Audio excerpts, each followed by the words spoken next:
Alors, merci. Bonjour, monsieur Guigui. Déjà, je vous remercie d'avoir accepté cet entretien que je vais commencer par vous poser la question suivante.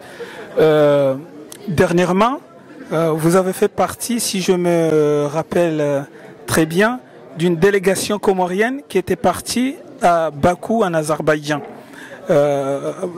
Est-ce que vous pouvez nous dire un peu ce qui s'est dit en Azerbaïdjan, puisque je crois savoir qu'il s'agit d'une conférence sur la question de Mayotte. Alors, j'ai déjà fait 2 voyages en Azerbaïdjan. Un sur la question de Mayotte, sur l'occupation illégale de l'île comorienne de Mayotte, et un autre sur la colonisation française à La Réunion. Là, je vais partir incessamment sur encore à Bakou, sur la question de l'islamophobie. Comme vous pouvez le voir, c'est tous des sujets qui nous intéressent au plus haut. Des sujets pour lesquels, quand on trouve des gens pour nous soutenir, pour nous aider, c'est évident qu'on y va volontiers, très volontiers. Et à Bakou, la chance qu'on a aussi, c'est qu'on a la possibilité de rencontrer d'autres mouvements, des mouvements d'autres pays qui luttent pour la même cause. Cette dénonciation-là, aujourd'hui, on a besoin qu'elle s'internationalise, que tout le monde les entende parce qu'on n'a pas de porte-voix. Et je veux dire, le groupe d'initiative de Bakou aide énormément les pays et les peuples qui luttent pour leur indépendance, pour leur souveraineté et pour se défaire du joug de l'impérialisme. Emmanuel Macron, dernièrement, est parti à l'île comorienne de Mayotte et avait déclaré qu'il allait ériger un mur de fer. Alors que la France et le monde entier, en général, ont fait tout ce qui est nécessaire pour démolir le mur de Berlin. Est-ce que cela n'est pas contradictoire et que pensez-vous de cette déclaration du président français? Nous lançons maintenant une opération qui sera dénommée Oura Wachaba, donc mur de fer. J'espère que Oura Wachaba. Et donc c'est le rideau de fer. Le président français a une politique qui est bien connue, qui est la politique d'occupation des terres qui ne sont pas les siennes. Et il est prêt, lui et son régime, à tout défaire, à tout casser. Et les bourdes de Macron et de ses affiliés sont nombreuses. Depuis l'histoire des bateaux qui pêchent du Comorien jusqu'au fait qu'on va déclarer, estimez-vous d'être français, alors qu'ils n'ont rien fait pour aider la population mahoraise du Kaskido, et l'envoi de militaires pour dire qu'ils vont aider à reconstruire, et que derrière Emmanuel Valls, son ministre, déclare que les militaires étaient là pour construire la base navale. Les bourdes ne comptent pas. Donc je ne vais pas répondre à chacune de ces interventions qui n'ont pas de sens, mais je vais dire tout simplement, aujourd'hui on se lève et on va se battre, et on va se battre pour défendre notre intégrité, notre souveraineté. Il y a à peine 2 jours, l'ambassade de France aux Comores avait déclaré sur Facebook FM, un média comorien, que l'ambassade avait construit 58 écoles aux Comores dans les 3 îles. Qu'est-ce que cela signifie? Est-ce que cela montre le fait de préciser que dans les 3 îles, est-ce que cela montre que l'ambassade est en train de dire à demi-mot que Mayotte est comorienne, ou bien c'est plutôt le contraire, que c'est la France qui dirige les 4 îles?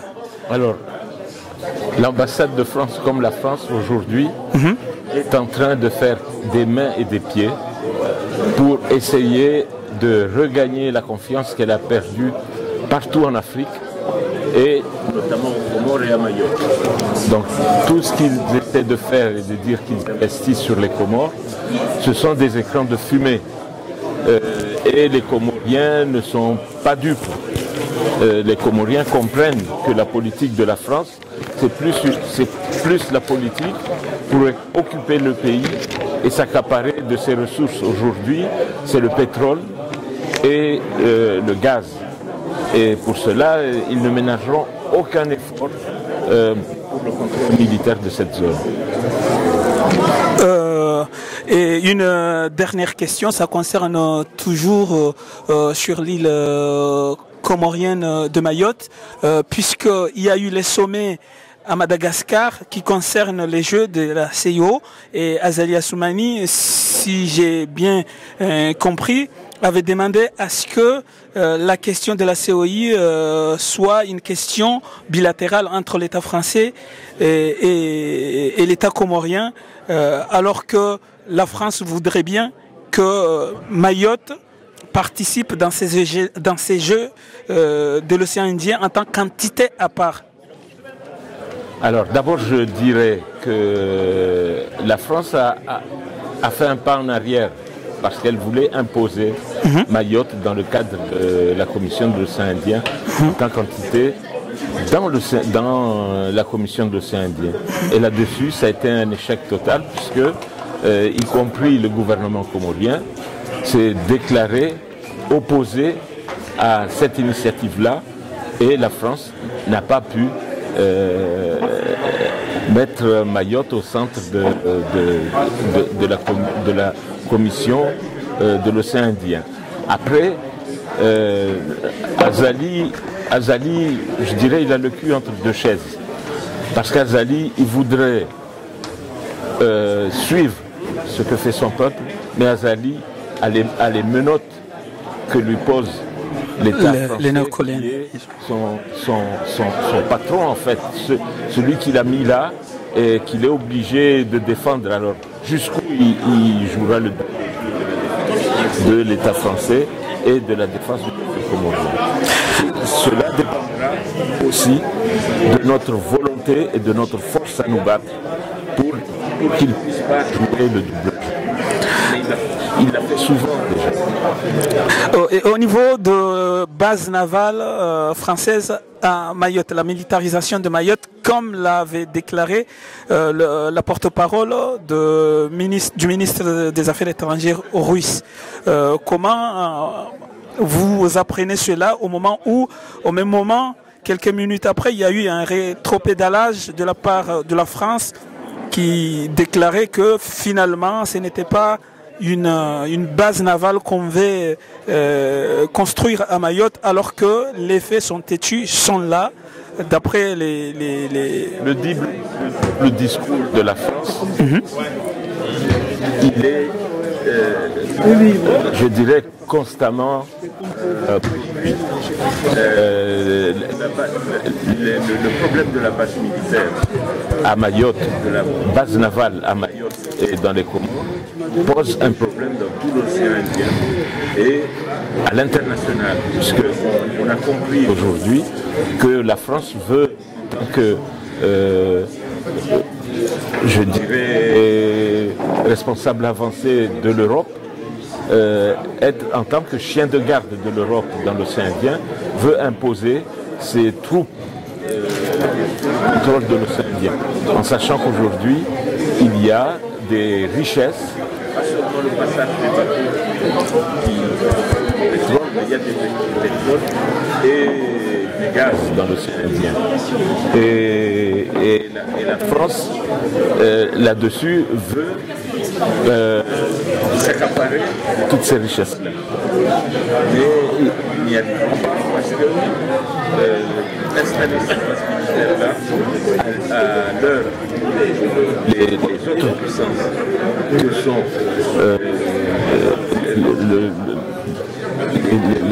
la Russie, sont les États-Unis aussi, et la Chine, l'Inde et tous les autres pays ont des intérêts à défendre dans la zone de l'océan Indien.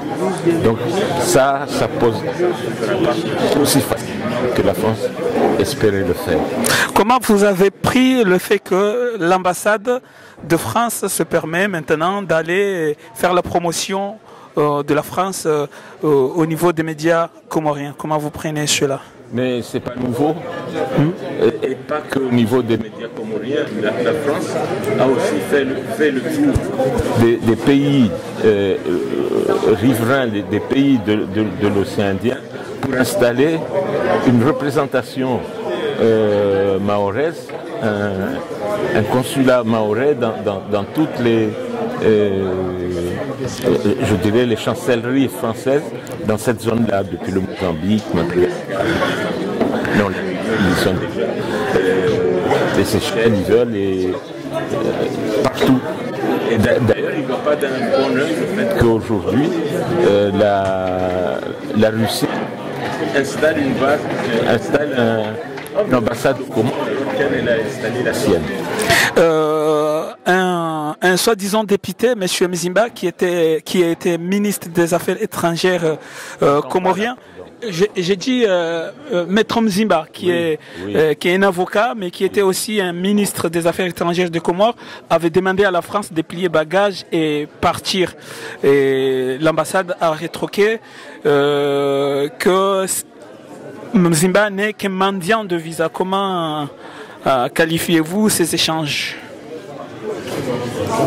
Pour moi, cet échange-là vaut ce qu'il vaut. Mais c'est pas Maître Mzimba l'enjeu, c'est le peuple comorien.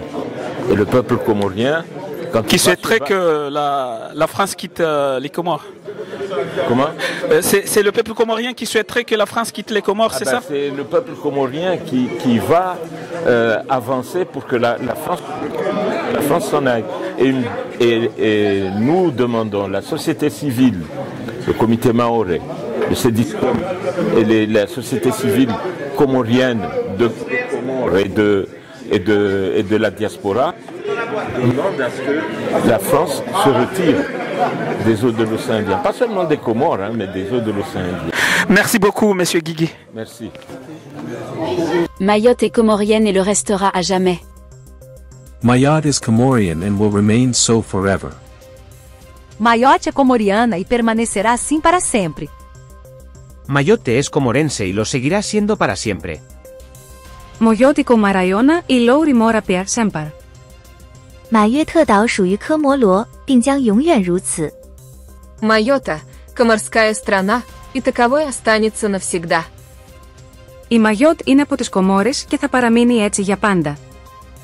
مايوت جزر قمرية وستبقى كذلك إلى الأبد. Mayotte est comorienne et le restera à jamais.